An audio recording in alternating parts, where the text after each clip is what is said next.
Hey Quench crew, what if 65 is too late? The age of 65. Not too late to retire, but too late to do all the things that you've really wanted to do. We've been told our whole lives to work, to save, and to wait. But we're really kind of busting that myth wide open today. Because what if the timeline is wrong? And what if 55 is the new 65? We read this book, Die with Zero, a couple of years ago by Bill Perkins, and it really shifted the way that we think about time, about money, and about how to live our lives and how we want to live our lives and when to live our lives. And so for us, in this video today, 55 is the new 65. Let's jump into it. Hi, I'm Lynn. Hi, I'm Jice. And welcome to our channel, GenX Quench. And we're talking pre-retirement, we're talking things that hit and affect mid-50s, mid-60s, and so we're happy to have you here. If this is your first time, welcome to our channel. If not, welcome back. And as always, we are excited about this channel, excited to have you with us. So take a moment and like, share, and don't forget to hit that subscribe button because we're on our way to growing our channel, on our way to 3,000 subscribers, and we need you to help us with that. So here we go. We're talking about something near and dear to our hearts, time, aging, and how 55 is the new 65. And this is not meant to be literal, so we don't want you, this is for, whatever your age is. It really is about whether you're in your early 50s or your late 40s or even your late 50s or early 60s. The whole idea is really about embracing the time that you have now and not really waiting and putting off those things, I'll do it someday, I'll do it tomorrow. And for us that are in our mid-50s, we're talking about how 55 is the new 65. Jice? So let me set the record straight. This video is not about quitting your job now and going straight into retirement. No, this is really about living your life now. Start experiencing life. So we're planning to work. We got some active years and we've done the right things through life. You get the career, you work 9 to 5, you work to try to gain all your retirement, your assets, etc. But somewhere along the way, you forget to actually live. So this video is really about what do you do to live, like now? Because we've seen far too many news stories and accounts of people just, unfortunately folding up their tent and going to the upper room and without accomplishing all they wanted to do, like our age or younger. So we're like, hey, we got to get on the stick. We got to start doing some things now. So that's really what this video is about. Right. And one of the first things we want to talk about is that your body is a clock. This body, it changes. You're on the clock. Right. As we age, and I'm sure you've noticed it, we've noticed this ourselves, your energy shifts. Yes. The time to recover changes. Your risk tolerance evolves. You're not as, let me go, do these things. And as far as the tolerance for adventure and things, it's like that changes. And the funny thing though is that you don't feel old, but you also don't feel unlimited either. I mean, we talk about our 30s, our 20s, and we say that it was like yesterday, but then, you wake up in the morning and there's a new set of aches and pains, and the ability to rebound is not as quick as it used to be. And so there are things that you can do and will want to do now at the age of 55 or in your mid-50s that you won't want to do at 70, even if you have the time and the money to afford to do it. So thinking about your body and how it responds, this is the time for extended travel.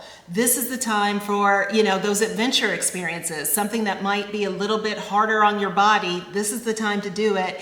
And if there's any big life pivots that you're thinking about, think about them a little bit more seriously, because the whole issue is that one day you're going to blink and, that woulda, shoulda, coulda, and this is the time to be doing it because your body is going to slow you down. Yeah, because if you think about it, if you want to climb Mount Everest, if you want to swim the English Channel, we've talked about Machu Picchu, climbing that.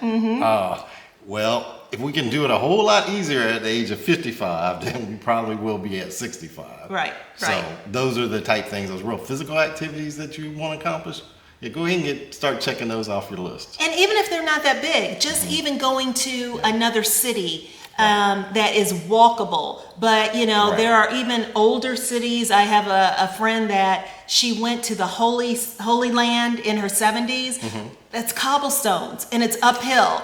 And she talked about, this wouldn't have been a problem for me in my 40s and 50s, but I found myself winded. So just even some normal things that, walking on cobblestones, walking uphill, spending 3 or 4 hours on a half-day excursion, those things are easier now than they'll probably be for you in the future. And so, this is the time to take advantage of that. Yeah, and I think the biggest lie we've been told throughout the years is that life starts after retirement at 65. And one of the things I know I've talked about before is your biggest health challenge in your life typically comes at the age of 66. So if you retire at 65, you got like 1 year left to get everything in. Right. And that's not what we want to do. We don't want to squeeze it in 1 year. We want at least a decade or so to do all of those things that we want to accomplish, get them down and get them into our memory banks.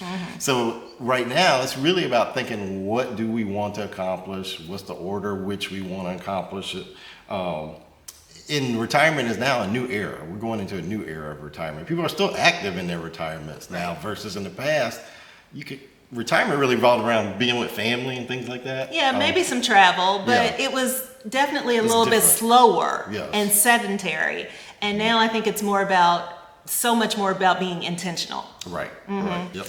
And so I think this decade, or these decades, your 50s and your 60s, these are kind of the golden decades to get them in. Right. And this 55 to 65 might be the most powerful 10 years of your life because, you have more money than you had in your 30s, you have more wisdom than you had in your 40s, and you have more physical ability now than you'll have in your 70s. Right. So if you really look at this window between 50 and 70, 55 to 65, it's an overlap that most people may not recognize, but it's kind of this intersection where financial, physicality, and just from a wisdom and experience standpoint, you've got them all. Right. And, these things don't roll over. And so, some of them are depreciating and we're depleting those banks. And so this really is a golden time in our lives and not one to necessarily fear, but definitely one to embrace. Yeah, and this is a time period when you're doing those activities,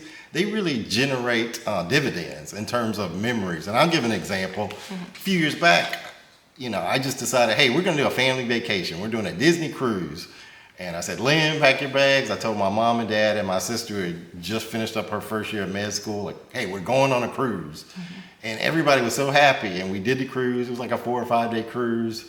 And the memories, we still talk about that cruise to this day. I mean, I'll send a picture when I get my memory on Facebook. This memory pops up with this picture of sitting around the Disney breakfast table. And we're just all smiling. And I look back at the people, you all are at the spa and everything, and people were just so happy throughout the cruise. And like I said, we always talk about that was the best vacation ever. And so that's the dividends. What, 10 years ago? That's been 10 years ago. Right, and we still talk about it. And that's highlighted in this book that we talk about memory dividends. And that's actually something that we take on at our age, but even for your children or younger people, it's like, have those experiences, invest in those experiences, because there's so many times that we've done something and you enjoy it when you're doing it, but how many times that now when you think back, you're like, dang, that was a really good trip.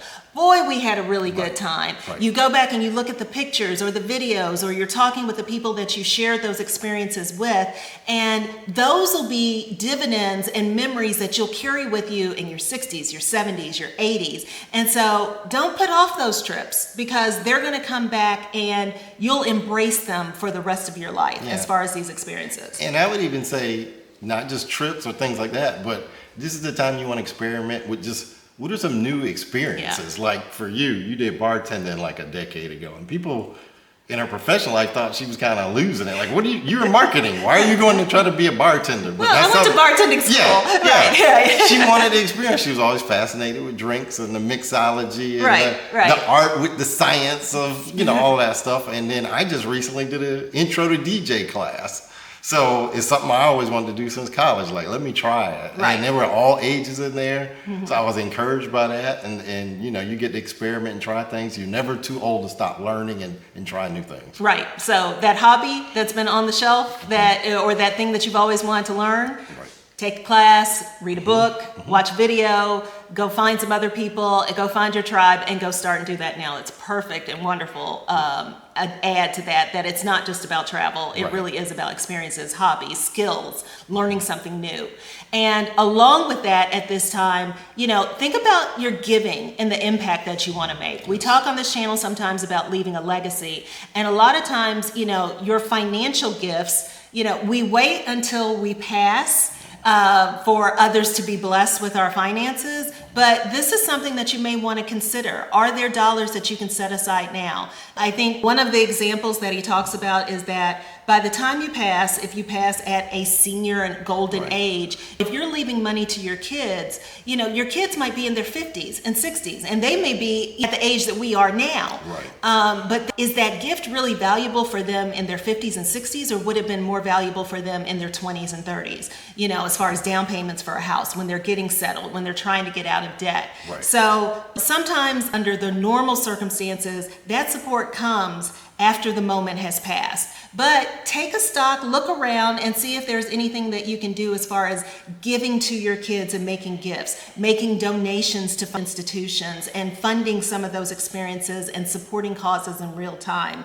Because the impact can be big when the timing is right, and maybe the impact is still, there's an impact that you can make while you're still alive and you're still here to enjoy it. So just a note about, even from a financial standpoint, that now is a golden time to give to some of those causes or some people that could really use your help now, and not at some point in the future when, you know, you have departed this earth. Right. So what are we doing differently now? Well, you've seen a couple of examples. One, our residency moves. You've seen videos about us doing that, chasing those dreams. Yes. Travel destinations or our vacations. Building our YouTube channel, which we're just like a year and a half in there. Coaching others, like mentoring younger folks, helping them. And then experimenting with life now. Like, again, example would be the DJing thing. But just trying new stuff. So we're embracing it. We're trying. We're saying yes to a lot of things. Right. We're saying no to some things as well. I mean, I think it's about knowing who we are, what we want to do, and being intentional in this season in life. And I would also say, it's not about a retirement plan. It's about a living life plan now. So that's really our action plan now, and our call to action for ourselves. Right. And so therefore, if you want to do this, what are some tips that can be your recipe to have this moment? First thing we say, and we have this conversation with a lot of people, is define your enough. And what are you working to? What is your number, your financial number? What does enough look like? What kind of lifestyle can be enough for you? We've spent so much of our 20s, 30s, 40s chasing, saving, accumulating. And now, you know, we look around our house and we're like, oh, we got all this stuff. And, you know, you look financially, well, how much is this enough to last? What's the magic number? When can we, you know, get off of that hamster wheel? Right. So what is it that is your enough that will make you feel secure? The next thing, write out your decade list. This age, whatever decade you're in, 55 to 65, 50 to 60, what are the things that you want to accomplish? The things that require energy, the things that require mobility, the things that even require the courage to go on and do it. Make that list now of things that you want to accomplish in this decade, in this next 10-year window for yourself. And then out of that list, look at it, be realistic, and pick one. Find that one thing and schedule it. Not the someday, Right. not, you know, one day when I have time. Find the thing and schedule it. And ideally, try to schedule it within the next year. Put it on the calendar and have the conversation. You know, communicate, talk with your partner, your spouse, your family, your friends, whoever it could involve. And really, like, what are we building to? What is it? I'm going to make this one thing happen in the next year, and I want your support. I want your help. I want you to come along on the journey with me, and optimize for the memory, not just the money. You know, optimize for the memory so that, you know, you're not just building a spreadsheet. It's not just an account or a statement. We're really talking about the story. And so those are things that, we encourage you to do, is to make the list, pick the one thing, schedule it, talk to others about it, and then make it happen. Right. So here's a question for you. So if you're 55 right now and you suddenly woke up tomorrow and you were age 65, what would be the one thing you wish you had done, at age 55? Mm-hmm. That's really your call to action. That should be your priority, is making that one thing happen. Mm-hmm. So call to action. Figure out what that one thing is and just do it. Like Nike says, just do it. Right. And let us know in the comments. Right. What is your thing? As we're saying, 55 is the new 65. So this is that golden decade, the golden time of our year. We're still active. We've got some money. Right. We've got a whole lot of wisdom and experience. So drop it in the comments. What's that thing that you are doing right now that you're like, I'm not putting it off any longer? What has this motivated and encouraged and inspired you to do that was been on the list that you're like, you know what? I'm going to make a plan and make it happen. We'd love to hear from it. We read every comment, and Jice responds back. So we love having you part of the Quench crew. We hope this video has been helpful for you to encourage and inspire you. We're cheering you on from the sidelines.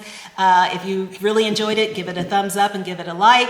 If this resonates with somebody that you know in your family or your network, please share it.